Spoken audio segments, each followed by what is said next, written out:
Fala galera do Mindset, tudo bem com vocês? Eu sou o professor Ribamar e agora a gente vai estar vendo a parte prática do nosso conteúdo de literatura. Se você não conferiu ainda a nossa videoaula sobre quinhentismo, vai lá dar uma chegada no nosso material, certo? E agora, sem muitas delongas, vamos para a resolução das questões e entender como que o Enem e os outros vestibulares abordam essa temática tão rica e tão presente tanto em provas de literatura como em provas de história, tá? Mas o nosso interesse aqui é entender, principalmente em textos com análise comparativa, que o Enem adora, certo? As características presentes dentro do conteúdo do quinhentismo, tá? Eu reparti essa primeira questão, que foi do Enem, inclusive, em 3 momentos aqui, para a gente poder fazer uma leitura minuciosa a respeito do material que tá para se seguir no texto, tá? Olha só. A gente percebe pela fonte que o primeiro texto, certo, trata-se da carta de Pero Vaz de Caminha, que foi a grande referência aí como a certidão de nascimento do Brasil. E o que que isso significa? Vamos dar uma lida? Olha só. O texto 1 começa: Andaram na praia quando saímos 8 ou 10 deles, e daí a pouco começaram a vir mais. E parece-me que viriam este dia à praia 400 ou 450. Alguns deles traziam arcos e flechas, que todos trocaram por carapuças ou por qualquer outra coisa que lhes davam. Andavam todos tão bem dispostos, tão bem feitos e galantes com suas tinturas, que muito agradavam. Olha só, se você já realmente deu uma revisada no conteúdo do quinhentismo, vai entender que nesse primeiro texto, a gente tem a presença marcante da descrição, né? Agora, do que é essa descrição, professor? Subentende-se mais ou menos, e principalmente pegando a referência aqui do texto 2, que se trata de uma descrição sobre os nativos, sobre os indígenas. Como é que eu posso ter certeza disso? Olha só, tem trechos da carta, desse pedaço da carta, desse trecho, né? Que ele fala: alguns traziam arcos e flechas, que todos trocavam por carapuças. Sim, esse conteúdo, esse material bélico aqui, esse produto de armas era muito comum entre os indígenas. E o escambo, né, essa troca por carapuças ou qualquer outra coisa, também foi uma característica marcante entre a relação dos nativos com os exploradores, tá? E para finalmente chegar onde a gente quer e ter certeza, muito provavelmente aqui no final, ó, se trata principalmente pelo fato de andavam todos bem feitos, bem dispostos e com tinturas que muito agradavam. Então, com certeza aqui esse texto deve estar falando sobre os nativos, né? Que se confirma na leitura do texto 2, que é um texto não verbal. Se trata de uma tela de Portinari, né? Chamada O Descobrimento do Brasil.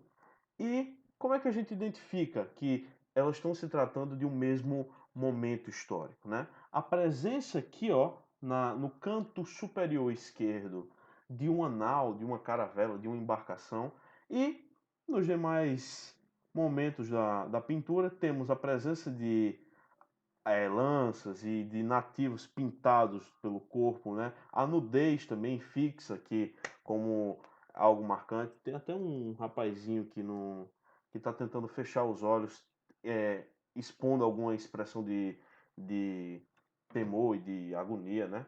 É interessante ver. Eles estavam meio que aflitos aqui. Então, olha só. Vamos dar uma olhada nas alternativas? Pertencentes ao patrimônio cultural brasileiro, a Carta de Pero Vaz de Caminha e a obra de Portinari retratam a chegada dos portugueses ao Brasil. Da leitura dos textos, ou seja, o comando da questão quer que a gente faça realmente uma análise comparativa entre o texto verbal e o não verbal, tá? Agora, como que a gente pode refletir isso? A letra A constata-se que, né? Só para não esquecer. A Carta de Pero Vaz de Caminha representa uma das primeiras manifestações artísticas dos portugueses em terras brasileiras e preocupa-se apenas com a estética literária. Se você viu lá na minha aula que as características que estão presentes dentro do quinhentismo, você vai entender que, por mais que a Carta de Pero Vaz represente uma das primeiras manifestações textuais, não necessariamente artística, certo? Dos portugueses em terras brasileiras, não se preocupa aqui com. Não, ela não tem uma preocupação estético-literária, tá? Porque a gente está tratando de uma coisa chamada de literatura de informação. A descrição, a linguagem simples, certo? Por quê? Porque essa carta ela foi enviada ao rei de Portugal, né? Eu acredito que ele não queria receber isso em forma de poesia, tá? Então, acredito que a alternativa A esteja descartada. A tela de Portinari retrata indígenas nus, com corpos pintados, cuja grande significação é a afirmação da arte acadêmica e a contestação de uma linguagem moderna. Fiz a leitura aqui da alternativa B e ele fala apenas da tela de Portinari. Gente, é importante que a gente possa analisar isso dentro das questões, tá? Quando o texto fala que é preciso fazer uma leitura de ambos, né? Tente não se restringir a alternativas que tratam só de um tipo de texto, de uma modalidade dos textos presentes. Então, a gente tem que buscar dentro das questões aquela alternativa que vai explanar, aí que vai destacar realmente algo que fale tanto de um como de outro, tá já? Então, olha só. A tela de Portinari retrata indígenas nus com corpos pintados. Até aqui tudo bem, cuja grande significação é a afirmação da arte acadêmica brasileira e a contestação de uma linguagem moderna. Então, eu acredito que talvez não passe muito bem por isso, né? As intenções aqui são realmente de tentar, por meio do artista, mostrar uma perspectiva diferente da ideia do indígena, até porque seria do ponto de vista dele, como vocês podem notar. A grande alusão aqui, né, o grande destaque não é o colonizador, mas sim os indígenas que estão cada vez mais presentes. Joia? Então, a preocupação não é a afirmação da arte acadêmica brasileira e nem a contestação necessariamente de uma linguagem moderna. Quando a gente fala de moderna, lembra-se que tenta lembrar que Portinari é um artista que ele está inserido na época do modernismo, tá? Essa tela aqui é de 1956, mas não necessariamente talvez tenha sido essa a intenção. Vamos para a alternativa C? Olha só. A carta, como testemunho histórico-político, mostra o olhar do colonizador sobre a gente da terra, o povo da terra. Até aqui tudo bem? Tranquilo, exatamente o que está tentando se afirmar. E a pintura destaca em primeiro plano a inquietação dos nativos. É, acho que está batendo aqui. Vamos dar uma segurada para a gente poder ver quais as outras alternativas? Só por desencargo de consciência, porque eu acredito que vai dar C aqui, hein? Olha só. A alternativa D fala o seguinte: as duas produções, embora que usem linguagens diferentes, verbal e não verbal, cumprem a mesma função social e artística. Até aqui tava legal, cara. Só que o problema é quando eles tentam cumprir a mesma função social, não acredito que seja e artística, não acredito que tenha validade, uma vez que ambos os textos estão inseridos em momentos diferentes, com intenções diferentes, tá? Literatura de informação, manifestação moderna, enfim. Letra E. A pintura e a carta de Caminha, ou seja, a pintura do Portinari e a carta de Pero Vaz, são manifestações de grupos étnicos diferentes produzidos em um mesmo momento histórico, retratando a colonização. Então, tá. Grupos étnicos, enfim, eu acredito que não, porque o Portinari aqui, ele é um artista ítalo-brasileiro, né? E o que que isso significa? Ele veio da Itália para o Brasil pequeno, né? E, e quis se dedicar boa parte da vida a essa intenção é, do, do da cultura e das paisagens do Brasil, principalmente por retratar, certo? Recortes históricos como seria o descobrimento, ou então a escravidão, né? A modernização, a industrialização, tá? E aqui o Pero Vaz está lá nos anos de 1500, né? Então, é, de acordo com isso, a alternativa acaba sendo invalidada tanto por aqui como a questão do mesmo momento histórico, né? Porque os artistas não têm equivalência aí dentro do período, já? Então, para finalizar, alternativa C, de correto.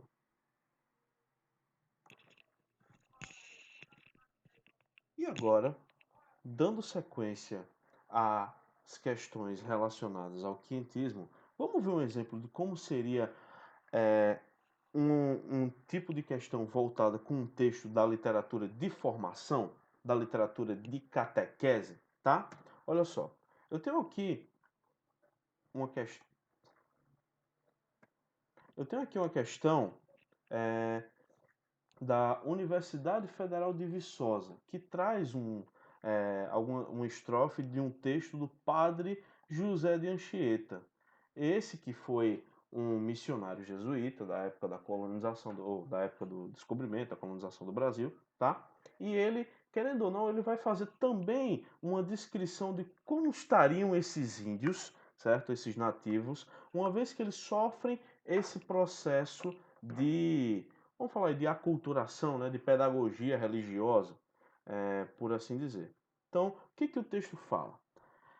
Dos vícios já desligados, nos pajés não crendo mais, nem suas danças rituais, nem seus mágicos cuidados, tá? Então, olha só. Assinale a afirmativa verdadeira, considerando a estrofe acima, pronunciada pelos meninos índios em procissão.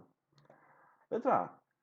Os meninos índios representam um processo de aculturação, né? Ou seja, da perda de cultura, em concretude mais visível, como produto final de todo o empreendimento do qual participaram com igual empenho a coroa portuguesa e a Companhia de Jesus. Sim, igreja e Estado, né, e coroa, estavam aqui sendo bem representados, uma vez que era preciso que essas missões também atendessem os interesses tanto de um lado como do outro, tá?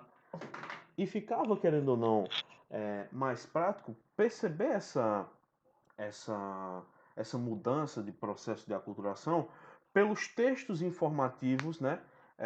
Que os próprios padres jesuítas, os missionários, tinham como passar como realmente diário, né? Como relatório aí para a coroa, tá? E para a igreja também. Então, aqui no texto, olha só, é até um poema, né? Bem simples aqui.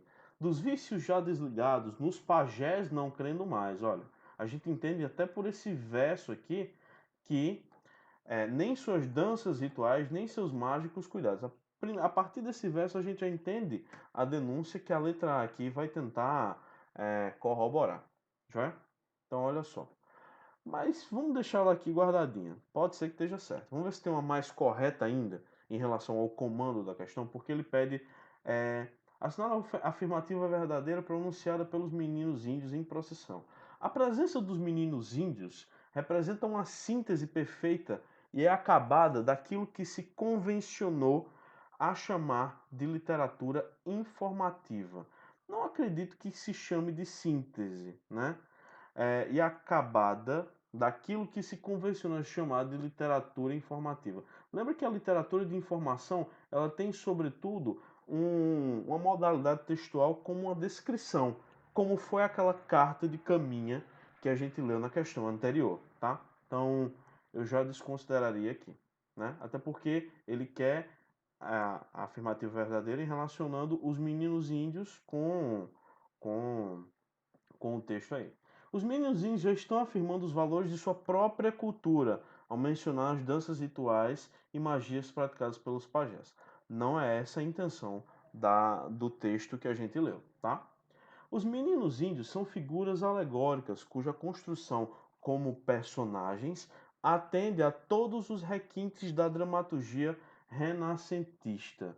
E aí, será que realmente funcionam como figuras alegóricas? Eu acredito que não, tá? E principalmente lá no Renascimento, lá na época do Renascimento, eles ainda não estavam tão preocupados em estar descrevendo, certo, a figura dos nativos aqui. Beleza? Então, letra E. Os meninos índios representam a revolta dos nativos contra a catequese trazida pelos jesuítas, de quem querem libertar-se tão logo possível. Bom, pode até ser, mas pelo menos nesse texto eu acredito que eles não estão representando nenhum tipo de revolta, tá já? A alternativa correta aqui vai ser letra A. E aí, foi difícil? O que você achou? Comenta aí depois se você gostaria de entender mais questões sobre esse assunto, tá?